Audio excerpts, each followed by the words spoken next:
ఎలక్షన్లలో మస్తు చూసిన 50 ఇళ్లలో పార్టీలు గెలితే ఓడితాయి. ఇంత మాయలు మీ ఏడాది లోపలనే కాంగ్రెస్ పార్టీ దొరికితే కొడతాం రానంత గొప్ప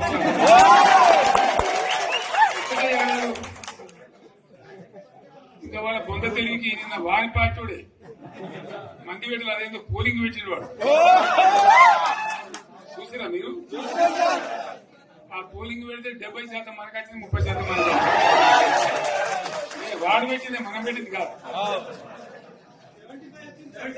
75 ఈ పరిస్థితి. అదే నేను ఏమంటున్నా అంటే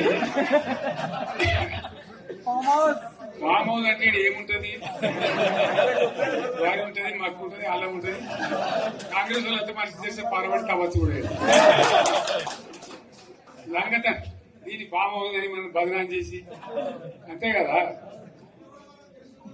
నేను ఏమంటున్నా అంటే అన్ని మబ్బులు విడిపోయినట్టు ప్రజలకు అన్ని తెలిసిపోతున్నాయి.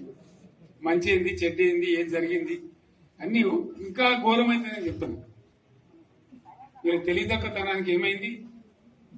నిన్న మొన్న రిపోర్ట్ వచ్చింది. Comptroller and auditor general of India అని కాగ్ అంటారు దాన్ని. కాగ్ రిపోర్ట్ వచ్చింది.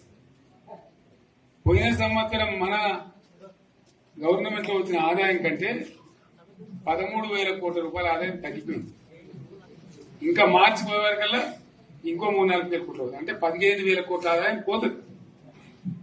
మన గవర్నమెంట్ ఉన్నప్పుడు ప్రతి ఏడాది 15,000 కోట్లు పెంచుకుంటూ పోయింది. ఏడాది 10 నుంచి 15,000 కోట్ల ఆదాయం పెరిగేది మన టైంలో. అంత జాగ్రత్తగా మనం వ్యవహారం చేస్తాం. ఇలా ఉల్టా 15,000 కోట్లు పడిపోయింది. ఇంకా వాడేమిస్తాడు? ఇంకా ఇస్తారా? ఇంకో 4-5 నెలలైతే జీతాలనే కష్టమై దొరుకుతుంది. అందరు పెండింగ్ పెట్టి రిటైర్ అయిన దొరుకుతారు పైసలు మీకు దొరుకుతారు కదా పేపర్లలో. సో ఆ విధంగా రాష్ట్ర ఆర్థిక పరిస్థితిని కూడా దివాలా తీయించారు. వాళ్ళతోనేం కాదు. 100కు 100% ఇప్పటికే ప్రజల నిర్ణయానికి వచ్చిండ్రు. డెఫినెట్ గా రాబోయే గవర్నమెంట్ మనదే అని అనుమానం కూడా అవసరం లేదు.